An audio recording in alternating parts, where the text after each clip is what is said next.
It's time now for the award-winning #1 local talk show in Northeast Pennsylvania, The Sam Lesante Show. Now here's your host, Sam Lesante. Welcome to the Sam Lesante Show, folks. We're going to continue on an education here that I think is very, very important, and it's right now to the point where it is extremely serious. Bishop Bambera issues a letter about the serious threat to religious freedom. Let me read a little bit of this, folks, okay, and then I'll tell you about the show. And once again, I always welcome opposing viewpoints, okay, to the show. This is what Bishop Bambera, part of his letter. Dear friends, I write to you concerning an alarming and serious matter that negatively impacts the church in the United States and in the Diocese of Scranton. This matter strikes as the fundamental right to religious liberty for all citizens of any faith. The federal government, which claims to be of, by, and for the people, has just dealt a heavy blow to almost a quarter of these people, the Catholic population, and to the millions more who are served by the Catholic faithful. The U.S. Department of Health and Human Services, now listen to this, folks, this is serious, announced that last week that almost all employers, including Catholic employers, will be forced to offer their employees health coverage that includes sterilization, abortion-inducing drugs, and contraception. Almost all health insurers will be forced to include those services in the health policies they write. And almost all individuals will be forced to buy that coverage as a part of their policy. Not only is it terribly wrong, now they're asking you to pay for these abortions, okay? And therefore, he asked two things. First, as a community of faith, we must commit ourselves to prayer, that wisdom and justice may prevail, and religious liberty may be restored. Without God, we cannot do anything. With God, nothing is impossible. People don't like to hear that anymore, you know. Second, I would recommend visiting the USCCB website to learn more about the severe assault on religious liberty, including how to contact Congress in support of legislation that would reverse the administration's decision. Okay, folks, remember we talked about this health care way back. Dr. Greco was on it and said there will be committees formed, and folks, it just gets worse and worse and worse. This is not an anti-Democrat. This is not a pro-Republican. These are facts. These are serious matters that we are facing in this country. I do welcome anyone who has opposing points to this to come on the show. My guest today, Don Galade, who is the Vice President of the Pennsylvanians for Human Life and also the producer of Riverside Production, the documentary, The Voice of John, which we'll talk about later on. Don is loaded with facts of information. Notice what I said, facts, okay? Don, thanks for coming on the show. Thanks for having me, Sam. These kind of things are extremely disturbing, okay? And now they're asking everyone to pay for abortions. And our president, okay, says, Don, here again, this is so sad. President Barack Obama says the 39th anniversary of Roe versus Wade is the chance to recognize the fundamental constitutional right to abortion and to continue our efforts to ensure that our daughters have the same rights, freedoms, and opportunities as our sons to fulfill their dreams. This is as millions of people are protesting this, okay? He's saying, well, let's not only that, you're going to pay for these abortions, okay? It's just a sad, sad scenario. Donald, you have a lot of things to talk about, and let's talk about the March of Life, for Life, okay, just a little bit, and then we get into that. Okay. Well, Sam, you and I have talked over, this is actually 16 years now that we've had conversations over this, and I think each year becomes more monumental on what it is we are to do, and it's just amazing how, although there are many strides from the pro-life community, there always seems to be this attack from the deceiver on the other side, be it the politicians or those that fuel these types of hatred, okay? This year was a little bit different for us on the march. We had several film crews actually working on a documentary that we started. And there was a different landscape this year. Normally the number of protesters that you would see, those that are pro-choice along the pro-life march, were very, very few. Handfuls. This year they were out in full force, and unfortunately you could see the hurt in their eyes. You could see almost the hatred So it's not even that somebody has an opposing point of view and that they are welcoming, we can agree to disagree on a doctrinal issue. You could just see that there was a very, very negative force involved. And we actually, for the first time, witnessed folks actually almost getting in your face with obnoxious chants. We've seen signs from both sides many, many years. I won't even give them the glory of even repeating some of the signs we've seen that were just downright evil, and it was very sad. It was very, very sad. The good news is you could also feel the presence of God, and you can also feel the Holy Spirit moving in this group. There was more people there this year than there were in other years, and you could see that there was an obvious battle of good versus evil. It wasn't Democrat versus Republican. It wasn't pro-life versus pro-choice. It was an honest fight of good versus evil. And this is not a Catholic thing. Correct. Okay, I mean, you find, some of the things, going back to, the start of this, okay, because, you have some women who say, it's my body, I'll do what I want, and you cannot tell me what to do, okay? Mm-hmm. A lot of Catholics feel that way, right?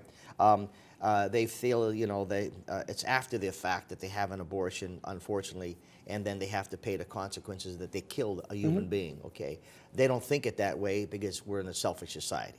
So going back to the start, Margaret Sanger, okay, in 1921 started Planned Parenthood. What was the reason for this? Well, Planned Parenthood was originally the American Birth Control League, and Margaret Sanger, who is attributed to the fundamental start of Planned Parenthood, believe it or not, was against abortion.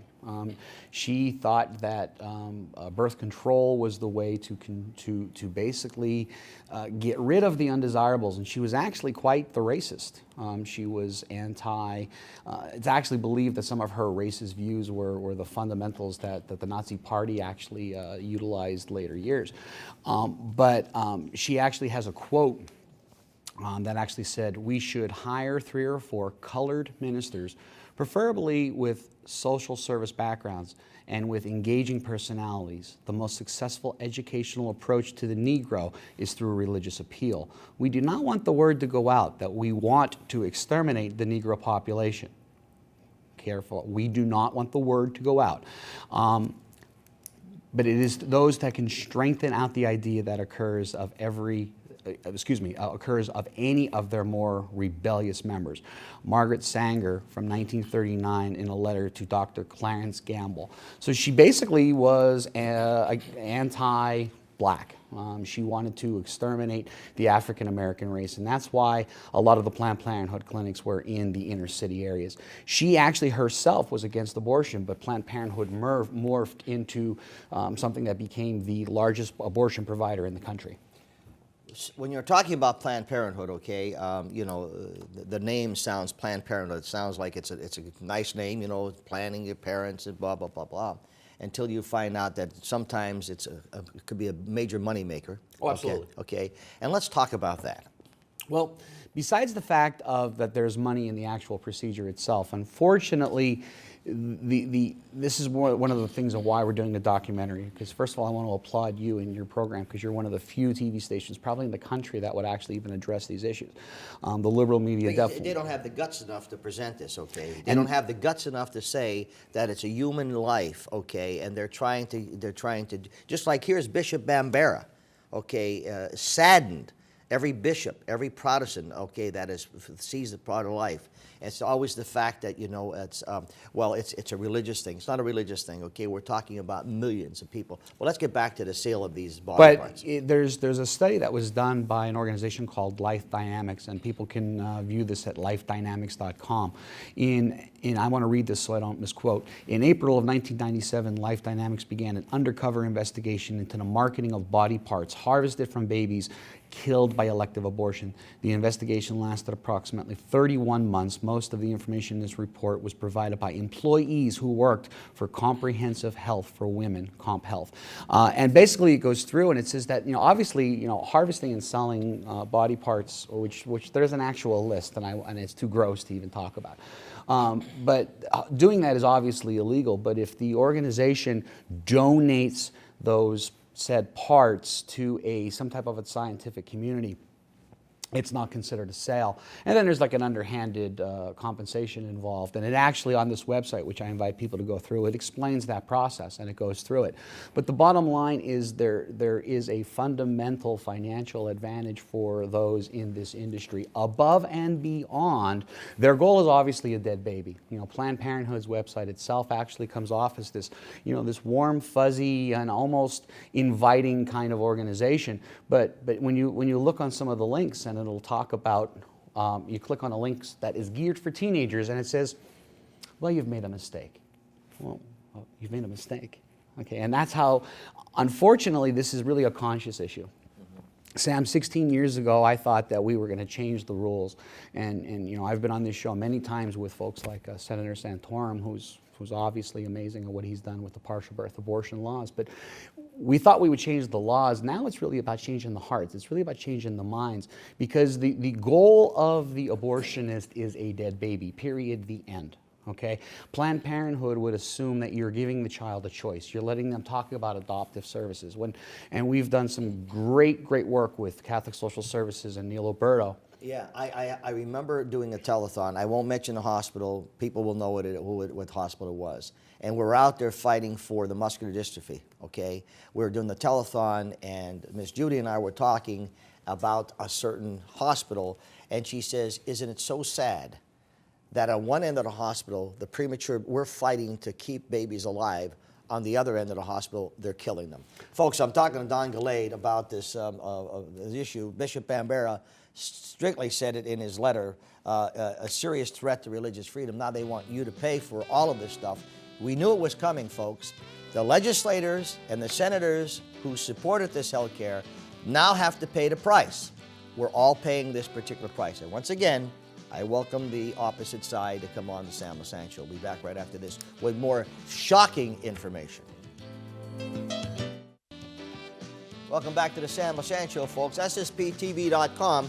Wow, we are going through the roof with our hits. Just one day alone, we got close to 7,000, 8,000 hits on our new website. You can watch all of our breaking news, as well as every show we produce on the website, SSPTV.com.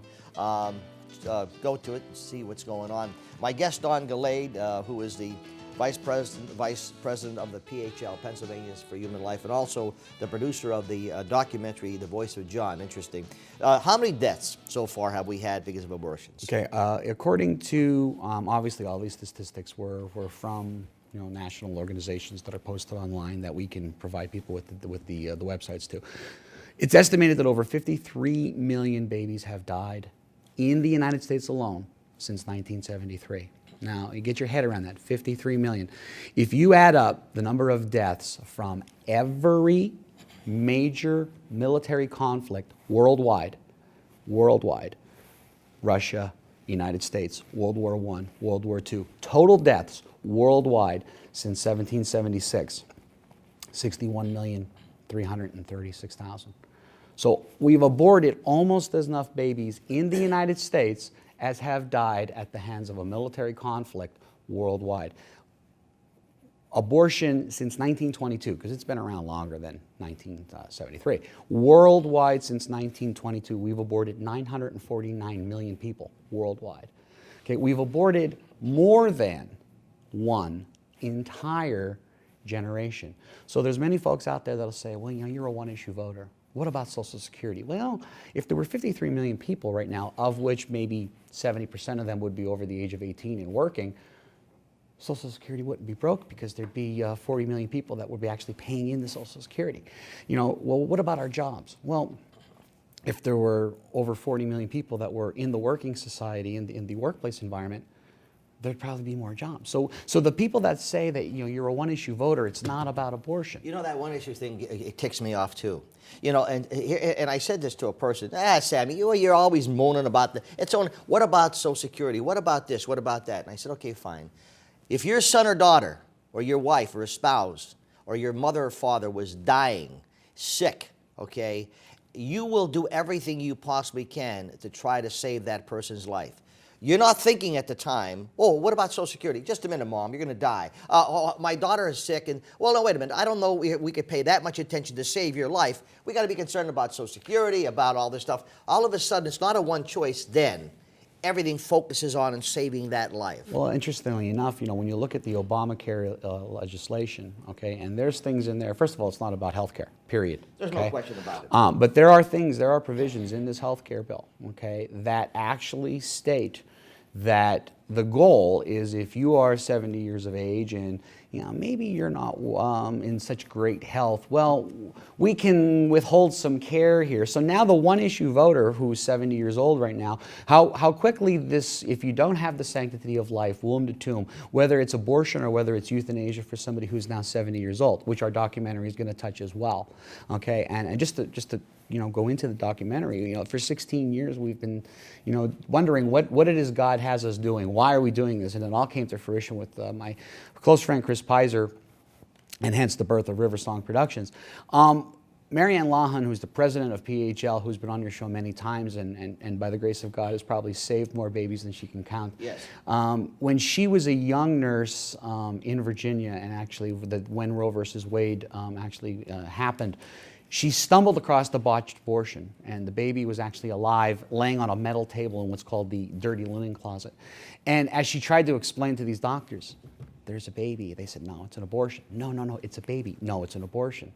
And she actually held that child, baptized that child, and she says, I will name you John, and I will tell the world your story, and I will be your voice.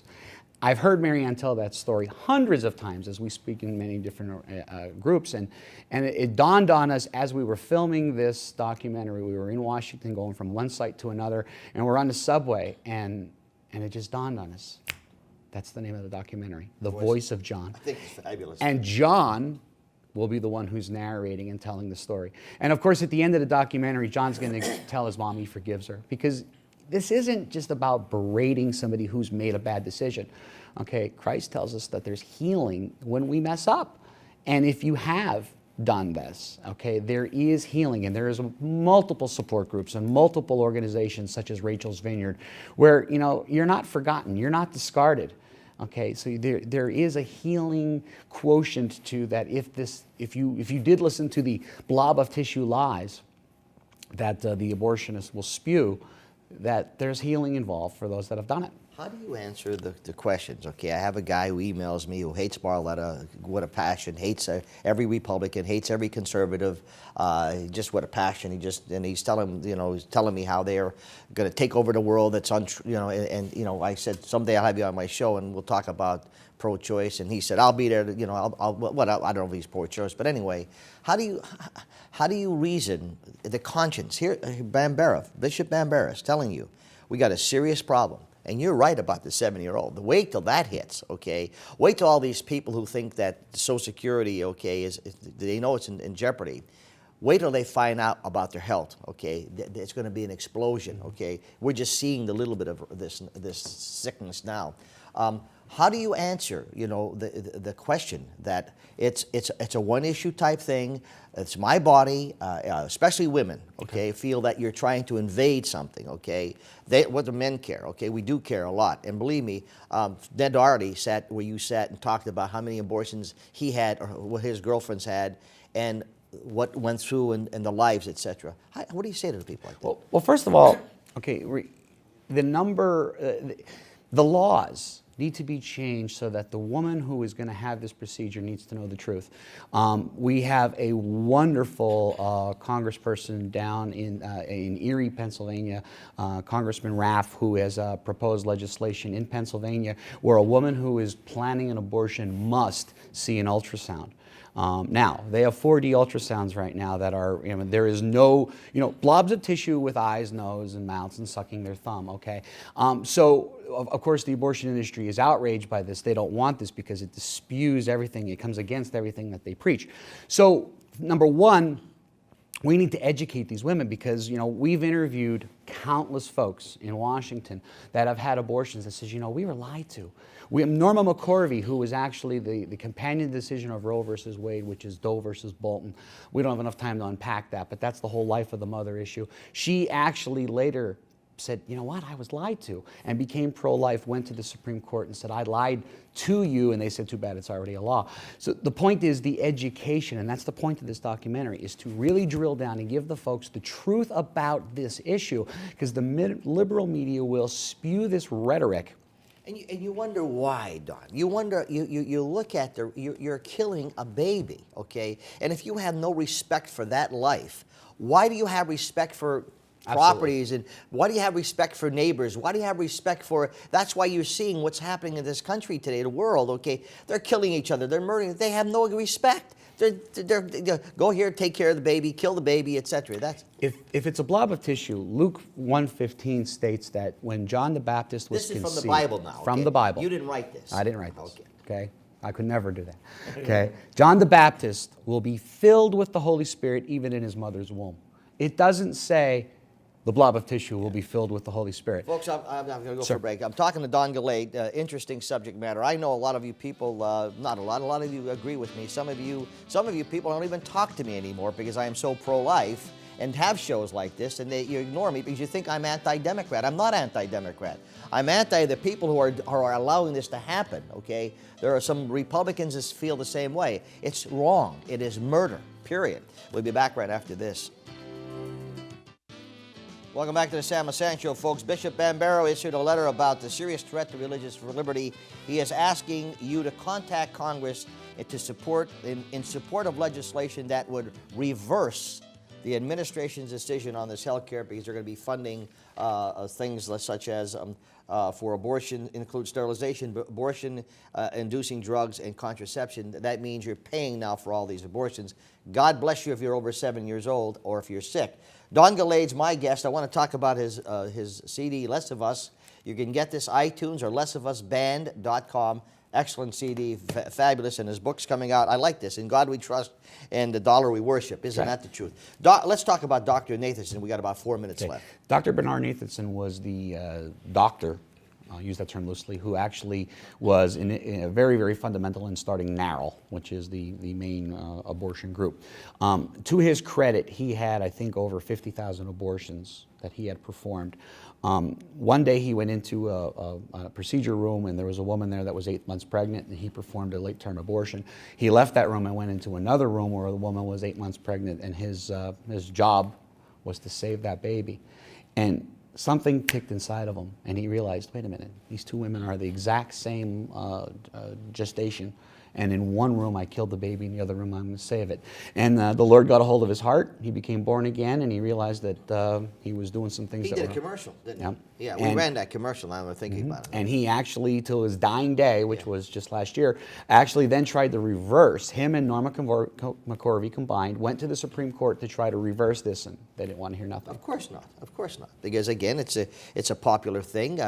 Just like the abortions were going down until the Obama administration came in, and what's happened? Well, the thing is, the whole blob of tissue. Okay, first of all, the baby has its own DNA. The baby has its own blood type. Okay,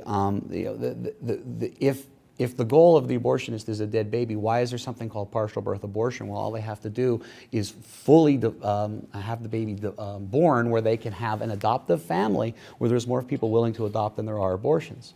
You know, Donald, when Bishop Timwell was on the show a number of times, and we talked about the Catholic senators, okay, and he mentioned the Catholic United States senators, okay, who were pro-choice, and some of them were for partial birth abortion. Absolutely. And I could see the pain in his face when he had to mention these particular names. You wonder the conscience that these people have to answer to, that they are allowing the people to be killed and slaughtered. Now, let's talk about the person who had an abortion. Let's talk about these people who are planning abortion.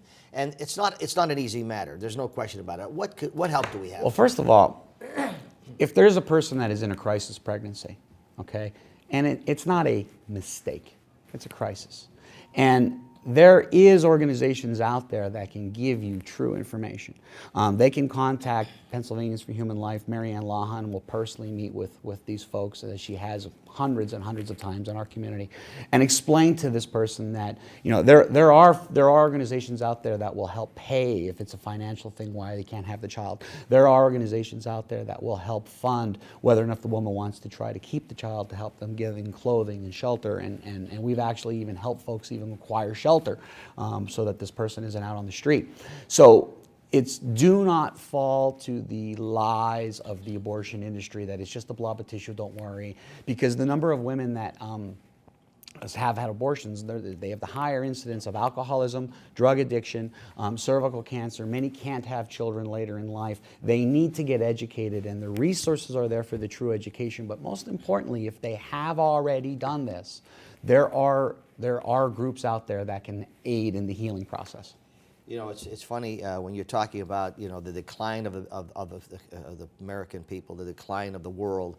They took God out of schools. They want to take, you can't even say Merry Christmas, which I always do. People say, well, they're getting so ridiculous, okay? And Obama thinks it's a great thing. I mean, he thinks, and Michelle Obama, they're out there saying they should. This is a great thing, and it's for our daughters. It's just like, it just unbelievable. President Obama, mother, was a single mom. And what if she chose to follow by her son's precepts on how he feels? I always say this, Donald. I say pray for this guy. Amen. I say pray for him because he needs a lot of prayers. Mm-hmm. And whatever is inspiring him, okay, I don't know, but this guy needs, and I say pray for him, really. And it's not even just the Catholic legislators, no. because it's anybody who holds themselves out as Christian fundamentals. Yeah. People need to go into the voting booths with the Constitution in one hand and the Bible in the other. And it's not about Democrat or Republican. And it's not a Democrat-Republican, okay? So, folks, I'm welcoming anyone come on the show. To me, it's murder. There's no doubt about it. I'm pro-life. I'm proud of being pro-life. I think there's a lot of help out there for you people. Let's not kill more babies, okay? We'll see you next time.